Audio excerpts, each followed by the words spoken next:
So let me just look first of all at your spiritual advice here. We have the Four of Pentacles in the reverse.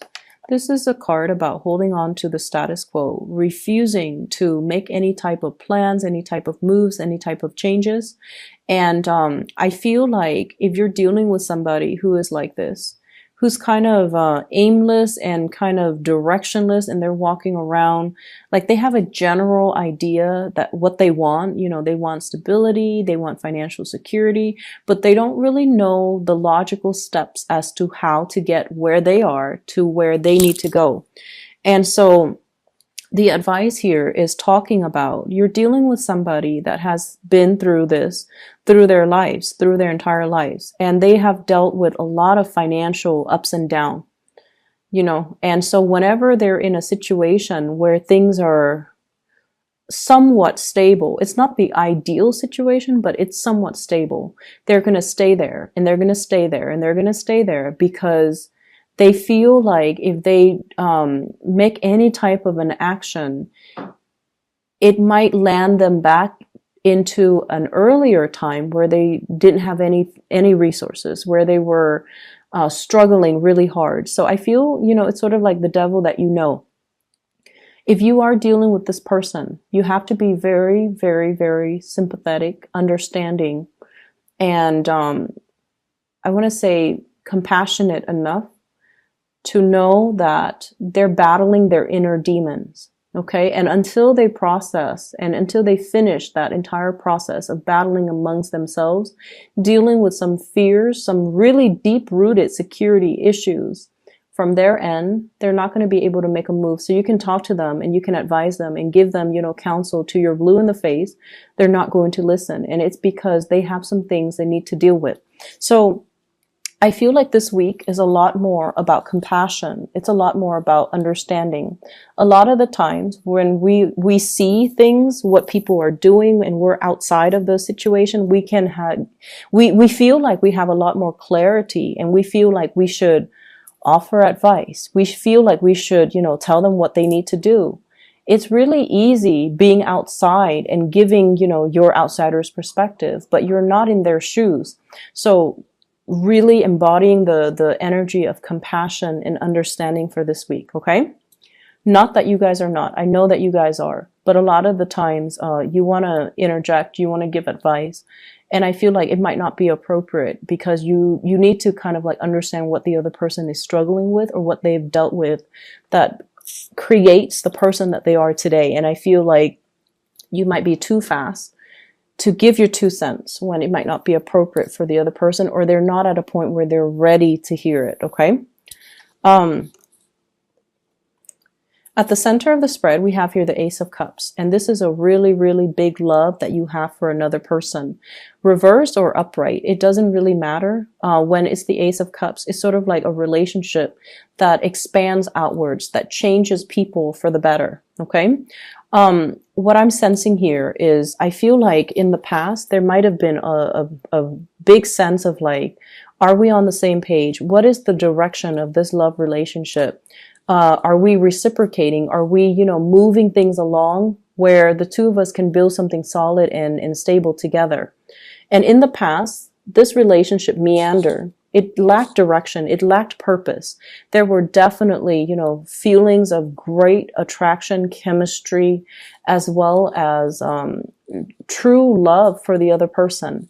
But I feel almost like it's a somber type of a love where one person is sober. Not so much that, you're dealing with an alcoholic, but I feel like one person saw the relationship and said like, I love you, but we both need a lot of work, or you need to do a lot of work on yourself before we can have, this big love. And then the other person was just very chill, like go with the flow. Whatever happens will happen. And of course, you're the planner here, Virgo. So I feel like you saw it in a very sobering light, whereas the other person saw it in a very highly romanticized light. In the challenge position, we have here the Four of Cups. The Four of Cups is sort of like, what else is there? Is there more to life? Is there more to this relationship? Is this it? Are we able to move forward? Am I going to be offered more? And I feel for some of you in a relationship, you might feel like you're at a point where you are outgrowing it. Okay, not that you're looking for other people, but I feel like you have a lot of things that you want to get done. In the foundation, we have here the Knight of Cups, and I feel like you have somebody that really, really, really loves you. And it's to the point where you care about them. They don't have any faults, you know, they're really loving, affectionate, they're caring, they have really deep compassion. They're a really, really nice person, but for whatever reason, they're not internally motivated. They don't get things done. And I feel like it's sort of, in order for you to love somebody, you want somebody to take charge. You want somebody to, you know, not just sit there and let life pass away. You want someone who is productive. And I know that doesn't sound, you know, incredibly sexy, but I feel like for a lot of Virgo people, you want somebody that, you know, just is not just all talk, but they're action oriented. And I feel like this person is a little bit slow when it comes to finding their direction, finding their purpose, finding whatever inspires them. So I feel like they go out and they please other people, but they don't really have a strong sense of what do they want as an individual. In the crowning position, this is something you're thinking about. I have here the Devil in the reverse. You could be dealing with an earth sign, a Taurus, Virgo, Capricorn in particular. And with this Devil in the reverse energy, I feel like you're coming to the point where you know what needs to be fixed, where you know it's sort of like putting your foot down about what you want, what types of behavior you will not tolerate, and what types of partner you're trying to manifest into the picture. I feel like some of you might have a few options here. You have a potentially a really sweet person. I don't see it as a water sign. A very, very sweet person who is trying to approach you, but I feel like you like them, but you don't think that they have everything that you need, or you don't think that, you know, personality-wise, you two are too compatible, and so you're kind of leaving them on the back burner, and you're hoping that, you know, oh, maybe they'll get the hint. But either way, there's a lot of communication, a lot of messages of love, a lot of solicitation, invitation, and things like that coming into the picture for you. And then as a result of it, I feel like you're expanding your social circle, and whatever status quo, whatever the relationship you're in, you're finding that it is all right, but it's missing something. Like it's all right, but it's not the ideal situation.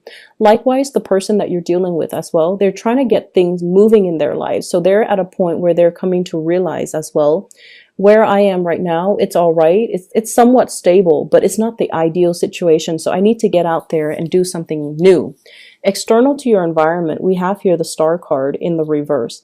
This is sort of like the other person lacking in the imagination and lacking in that sense of, you know, what are my options? Let me go out into the world and explore. Let me do some type of internet-based searches. Let me do something that can really help me figure out where I want to go, because they have a very vague idea. It's like out there, it's something that they're thinking about, but they don't really know the steps to get there. And I feel a lot of it is because they're walking around, taking care of other people, enjoying what little stability that they have right now. And they're not really thinking about long-term prospects.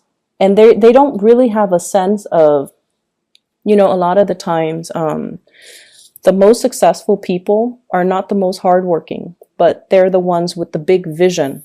So it's really hard if you're walking around trying to figure out a career path when you don't really have anything that inspires you. And some people, for example, they know from a very young age, you know, like 5, 6, 7 years old, I want to be a doctor, I want to be a lawyer, I want to be an astronaut, I want to work with animals. And so when they have really, really strong passions, either to teach, to take care of things, to take care of people, to build things, then it's really easy for them to find a career. But you're dealing with someone who doesn't really have these really strong drives, ambitions, passions. And so they might have, you know, they might dabble in many, many things. We see like the 8 stars here, but they don't have that one thing, that one common purpose. And until they find it, they're going to be kind of aimless and directionless, and their lives will meander, and they will, you know, take up many, many jobs and hop around, but never finding that true calling. And that's what's happening right now, I feel, with somebody that you're dealing with. And it's easy for you to give them advice, Virgos. It's easy for you to do it, but they have to kind of like find their path, okay? I do want to pull up a card here. What are they going to rest upon? Like, what are they going to decide?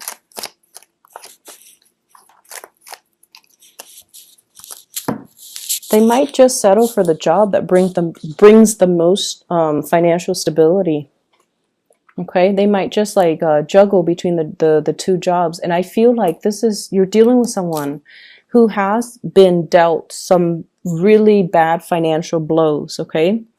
And as a result of it, they just want that financial security. And you know, once you get to that point where you can afford a certain standard of living, when you're not constantly in survival mode, that's honestly when you have the luxury to kind of look at and really look at your life outside of survival mode.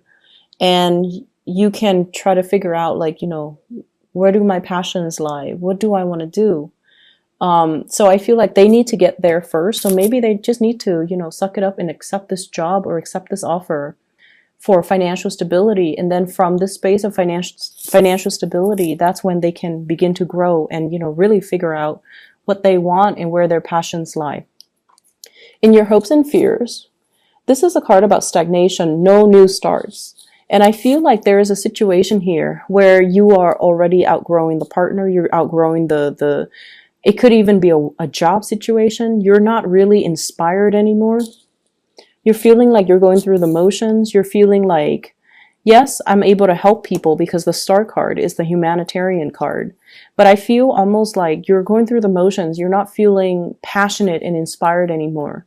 And you're afraid that, you know, if I leave this job, there might be that financial fluctuation as well. I'm getting paid so much. So if I were to start over, I have to start from scratch at the bottom of that totem pole. And is that enough for me? So I feel like you have some major serious decisions here that you're ruminating over as a result of, you know, you're progressing and expanding so fast that your physical reality is not really catching up. And that's why you feel the sense of boredom when it comes to your present predicament.